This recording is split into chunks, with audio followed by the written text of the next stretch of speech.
Good Tuesday, everyone, and welcome to this edition of Conversation Daily News. I'm your host, Cyrus Webb. Glad you all could join us once again. We, of course, have your news headlines coming up on this Tuesday. We have the Truth of the Day with Mary Ellen Ciganovich, and in today's Entertainment Spotlight, you've been part of my conversation with author Christina Crook discussing her new book, Good Burdens, How to Live Joyfully in the Digital Age. You don't want to miss that.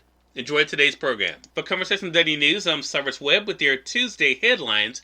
In international news, Putin orders forces to maintain peace in eastern Ukraine.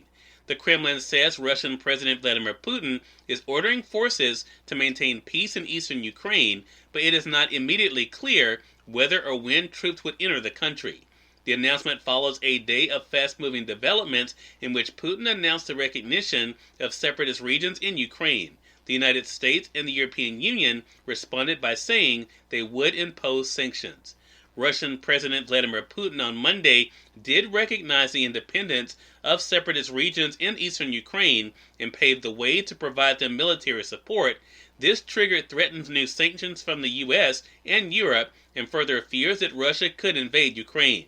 The carefully scripted Kremlin announcement flew in the face of European efforts for a diplomatic solution to the escalating crisis, which has brought East-West relations to a new low and jeopardized trade. U.S., British, and EU officials called it a breach of international law.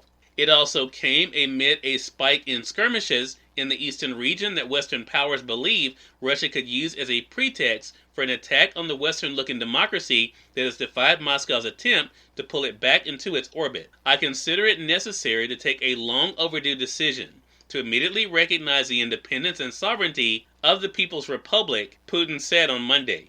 Putin justified his decision in a far-reaching, pre-recorded speech, blaming NATO for the current crisis and calling the U.S.-led alliance an existential threat to Russia. Sweeping through more than a century of history, he painted Ukraine as a modern construct that is linked to Russia. He charged that Ukraine had inherited Russia's historic lands and after the Soviet collapse was used by the West to contain Russia. White House spokesperson Jen Psaki said President Joe Biden will soon issue an executive order that will prohibit new investment, trade, and financing in the regions or on anyone determined to operate in those areas of Ukraine. She said those measures will be separate from tougher sanctions the U.S. is preparing in case of a Russian invasion. In national news, defense rests in federal trial in George Floyd's killing.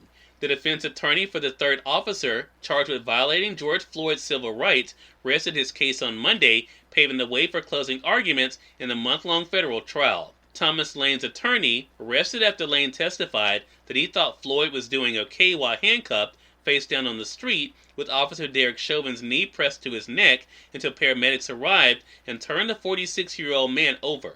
Before that, as Lane held Floyd's legs, he thought he saw Floyd's chest rise and fall, Lane testified, and believed Floyd still had blood pressure based on the appearance of his veins in his arms. The other two defendants are charged with failing to intervene to stop Chauvin in the May 25, 2020 killing that triggered protests worldwide and a re-examination of racism and policing. Closing arguments are scheduled for today. In more national news, U.S. virus cases, hospitalizations continue steady decline. Average daily COVID-19 cases and hospitalizations are continuing to fall in the U.S., an indicator that the Omicron variant's hold is weakening across the country. Total confirmed cases reported over the weekend barely exceeded 100,000, a sharp downturn from around 800,000 5 weeks ago on January 16th, according to Johns Hopkins University.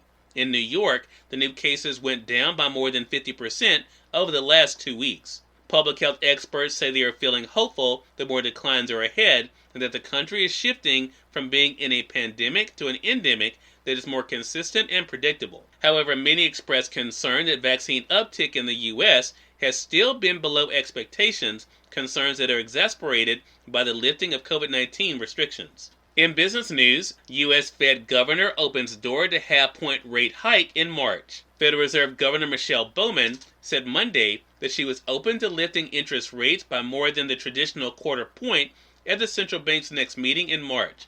Bowman's comments came after several officials on Friday pushed back against the idea of a half-point increase in the Fed's benchmark short-term interest rate. The Fed is looking to raise rates as inflation surged to 7.5% in January compared with a year earlier, the biggest increase in 4 decades. And finally, in entertainment news, Jamal Edwards, who nurtured UK musical talent, dead at 31.